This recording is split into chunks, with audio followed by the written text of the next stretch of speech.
White flag raised. That off. 9 fillies over a mile. The Lodge Park Stud Irish EBF Park Express Stakes. It's a group race. As they sort themselves out, Princess Child right in the centre with to the inside One Look.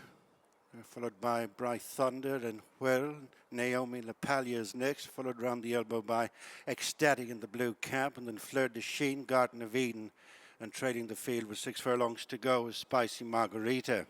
Princess Child and One Look being followed by Bright Thunder. Naomi LaPaglia is 4th, and 5th is Whirl, followed by Stable Companions, Ecstatic, Garden of Eden, with the final couple, less than 5 furlongs to go, Fleur de Sheen and Spicy Margarita. Very few changes as they come past the halfway stage, and it is Princess Child the leader by a length to One Look. Close up in third is Bright Thunder from Naomi LaPaglia, as this quartet move on by 3 lengths to a nudged along Whirl, then Ecstatic, Fleur de Sheen, Garden of Eden and Spicy Margarita. Less than 3 furlongs to go in the Lodge Park Stud Irish EBF Park Express Stakes, and One Look has gone to the front from Bright Thunder. Fading out of contention, Princess Child and Naomi LaPaglia. Ecstatic is next. Well beaten is Whirl, racing towards the final furlong, and it's the English runner, Bright Thunder, laying it down to One Look. These two followed then by Naomi LaPaglia. Ecstatic is running on late ahead of Spicy Margarita, but the leader is One Look as they go towards the line. One Look renews winning ways in the Park Express. Ecstatic finished off well in between Naomi LaPaglia, Spicy Margarita and Bright Thunder tied up close home. Well, Paddy Twomey's horses continue to go great guns, and he's just landed the Grade 3 Park Express Stakes, Group 3 I should say, Paddy, with One Look. What a smashing filly, and she's clearly back to something like her best. How satisfying was that?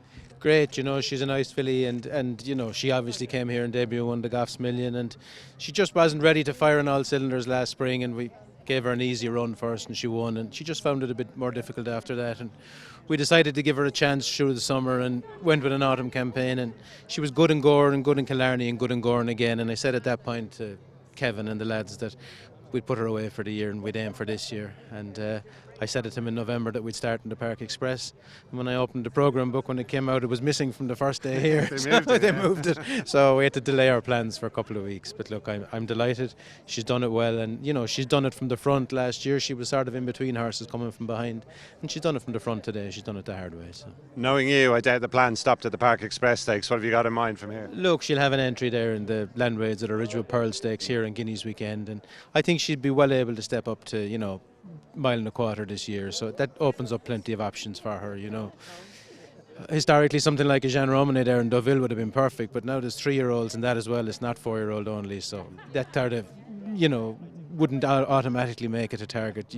There'd be other races as well in front of it. And Paddy, you mentioned the owners there. Looks like they've turned out in great numbers today. Real good supporters. Fantastic. They're great people to train for. She's my first horse for them, and we've had a great time together, and they have a couple of nice 2-year-olds with me again this year, so hopefully onwards and upwards. Fantastic. Well, listen, I think presentation time coming up. Well done again. Thanks, Paddy. Thank you very much. Cheers. Watch live racing now on racingtv.com.